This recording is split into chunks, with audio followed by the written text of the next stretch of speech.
Ke Allah itu sifat. Jadi orang sholat itu orang yang bisa menanyai dirinya sifatnya ke Allah. Kalau Nabi Muhammad bersabda, al-ulama warasatul anbiya. Yang dinamakan ulama itu orang-orang yang mewarisi kelakuan para nabi. Di situ tidak satu tapi para nabi. Semua nabi bisa ditiru untuk menghadap Allah.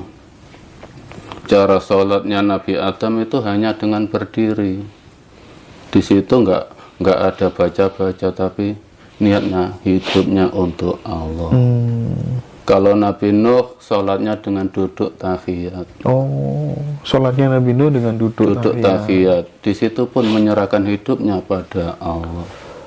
Kalau menghadap Allah. Kalau Nabi Ibrahim itu sujud. Itu pun untuk menyerahkan hidupnya pada Allah. Kalau Nabi Isa rukuk. Jadi mulai berdiri sampai sujud, yang saya jadikan kelakuan untuk saya. Di saat berdiri, di saat saya jaya, kaya raya, senangnya luar biasa diberi kesenangan Allah, sadar itu Allah yang memberikan, tidak membuat saya lupa pada Allah. Di saat saya terpuruk sujud, jatuh ke tanah, sadar yang mendekati saya jatuh Allah, tidak akan saya buat jauh ke Allah. Itulah filosofi sholat yang sudah menjadi kelakuan untuk saya. Sebenarnya yang akan membuat orang masuk surga atau enggak itu agama atau kelakuan? Kelakuan. Kelakuan ya? Kelakuan. Berarti agamamu, apapun agamanya, los ya, bebas ya? Bisa. Yang penting kelakuannya sama orang baik. Kelakuannya untuk Allah, sadar. Kelakuannya untuk yang, kalau Hindu Sang Hyang Widi, kalau Kejawen Sing Maha Kuwasa, kalau yang gaduh-gaduh campur-campur Islam Kejawen Allah. Berarti kita di dalam Islam disuruh puasa, disuruh zakat, disuruh sholat, semuanya itu sebenarnya tujuannya untuk latihan supaya kita berperilaku baik kepada sesama atau bagaimana? Di situ ayatnya as-sholatu lidzikri. Nanti sholat itu untuk berzikir itu untuk apa? Untuk menghadap Allah. Hidupnya ini diserahkan ke Allah. Jadi yang dari Arab itu jangan dibawa tradisinya, tapi bawalah syarinya. Syarinya untuk sholat itu untuk menyembah Allah. Dalam hal menyembah Allah tidak harus seperti orang Arab. Kalau memang orang Arab harus begitu, kita orang Jawa punya keyakinan sendiri. Kita orang Jawa punya keyakinan sendiri. Dalam sholat itu untuk menghadap Allah. Apa kalau hanya berdiri, hanya duduk, hanya tidur tidak bisa untuk menghadap Allah? Apa yang rukuk sujud berdiri itu pasti menghadap Allah? Tidak. Jadi kita tanya hati kita, sifat kita di waktu sholat itu, yang melakukan takbiratul ihram, yang melakukan rukuk sujud itu asli hatinya untuk Allah apa enggak? Kalau saya pernah menghadapi konsultasi dengan seorang kiai besar, dia menanyai saya, wailul lil musallin alladzina an salatihim sahun. Tolong jawab, mengapa orang sholat kok dimasukkan neraka well? Saya lempar ke situ dulu. Tolong jawab dulu. Tolong Anda jawab dulu. Nah, menurut dia, orang yang sholat masuk neraka well itu sholatnya yang sak kobre, arang-arang. Kober sholat, gak kober gak sholat. Nah, saya jawab, kalau versi saya, wailul lil musallin. Lil musallin itu pasti orang itu sholatnya nggak pernah godang. Tapi mengapa dimasukkan neraka well? Karena dia itu alladzina an sholatim sahun, di dalam sholat itu lupa, tidak menghadap Allah. Bah gini,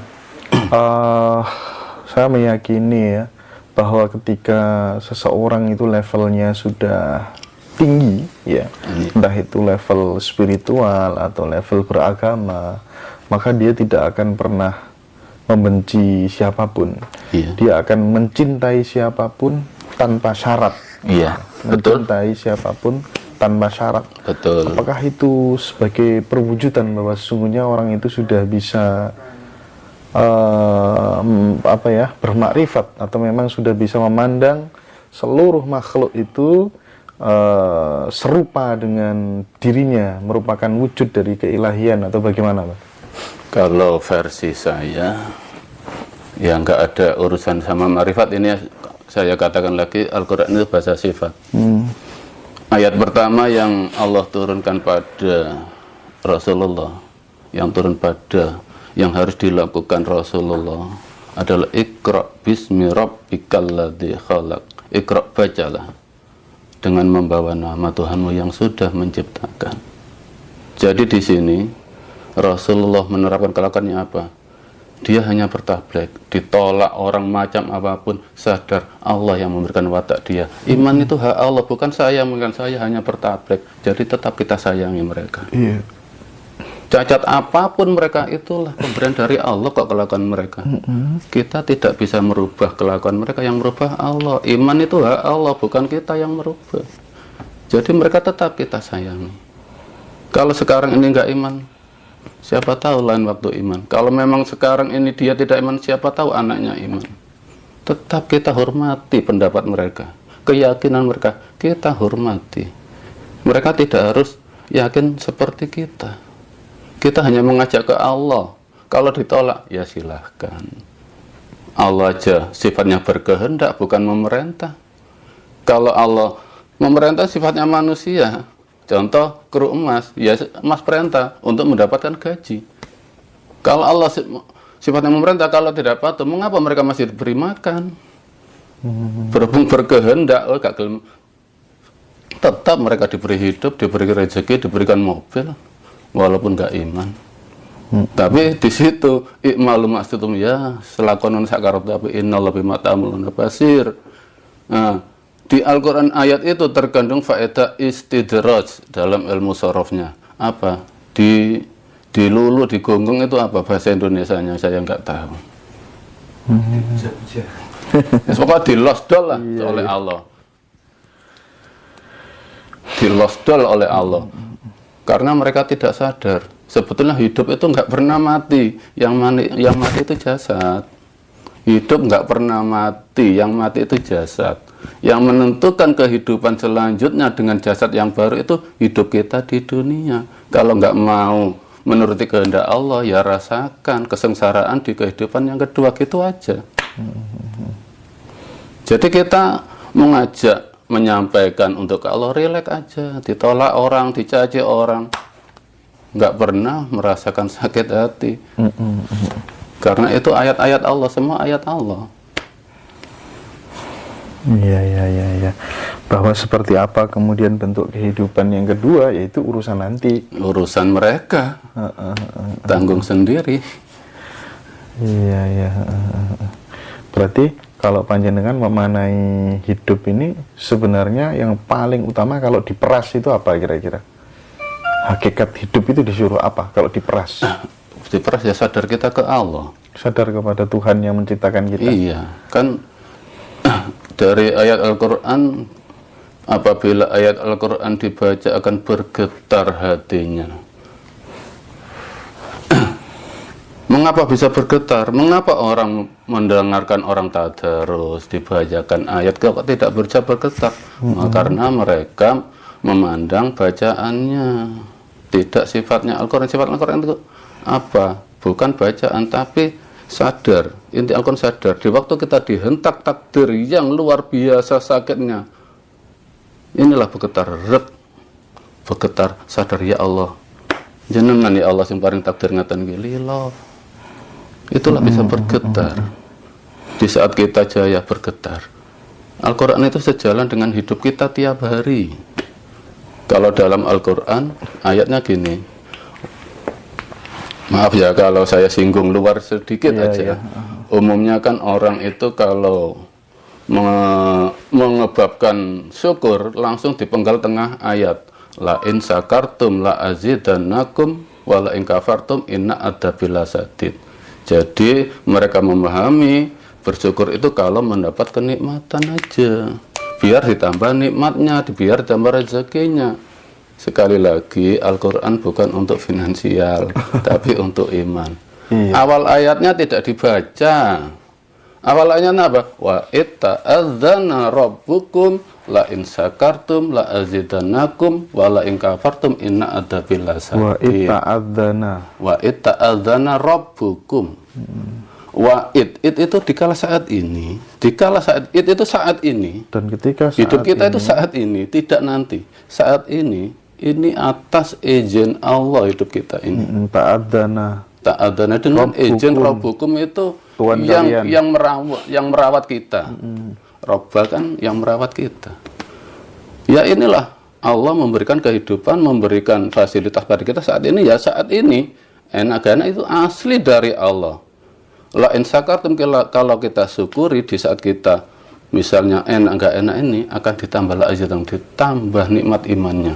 Karena ya Allah, di saat misalnya saya menanam padi, besok panen, malamnya dihabiskan tikus. Apa tikus yang menghabiskan? Allah yang menghabiskan, tikus hanya perantara.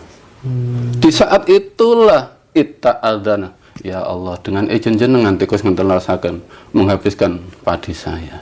Syukuri kembali, sadar. Kalau kita menempati sadar, akan ditambah iman kita. Apabila kita kufur, inna adzabil azab, Allah akan sakit. Gimana nggak sakit?